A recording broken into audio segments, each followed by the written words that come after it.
Sometimes Always Monsters is the antithetical follow-up to our first game, Always Sometimes Monsters. In it, you play a recently married author, successfully published a book, your life is going really great until your spouse loses their job, and you've got to do everything in your power not to slip back down in society. Our first game was a kind of grueling look at the harsh realities of modern living, as you play somebody at the bottom of society trying to achieve something with their life, by going across the country and winning back their one true love before they marry somebody else.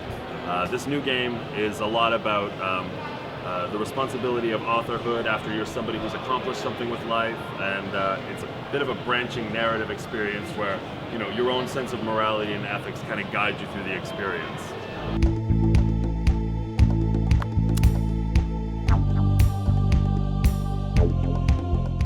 So this game feels a little different, largely because the position that the players put in, right? You're no longer somebody who's like got their back against the wall all the time.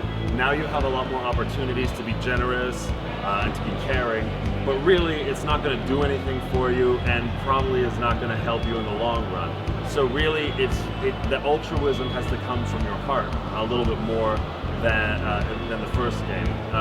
In terms of tone and stuff like that, because the player's already sort of well situated, like not everything seems so dire or important, so you can feel free to pass by a lot of things, whereas in the first game, it was really do or die.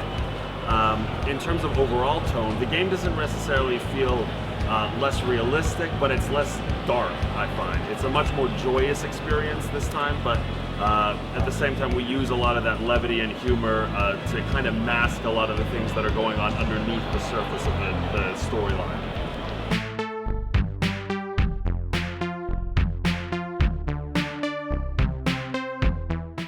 Two games are really interlinked in a lot of ways, but at the same time we've kind of framed the story so that you can kind of hop in on either half of it. The concept I'm working with is I like to call cyclical narrative, and that it really doesn't matter if you begin with part one or part two. The thematic tones of both of them are going to loop on each other over and over again and give you a complete picture of something that looks like what we see life as. There's a lot of characters that are going to be coming back.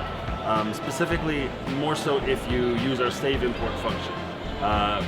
We've enabled it in the game, so if you finished Always Sometimes Monsters, when you pick up Sometimes Always Monsters, you'll be able to load your save file into the game and carry on the continuity. As you may know, sometimes in the game, Viper didn't live, so that seems actually very different if you load up one of the different save files where it's brought over from the game that she didn't survive. There's another character in her place. And so there's a lot of things like that that are kind of dependent on the save imports, but then at the same time, there's a completely different continuity that happens if you get a new game.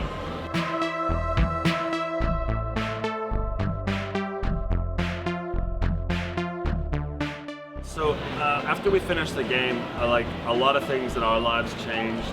And I knew there was always pieces of our life experience that were left out of the game because they didn't really fit within the tone and theme of Always Sometimes Monsters. So now we wanted to finish it off with this antithetical part to show this other half of life that we've had some hand in experiencing and learned a lot about from the first process.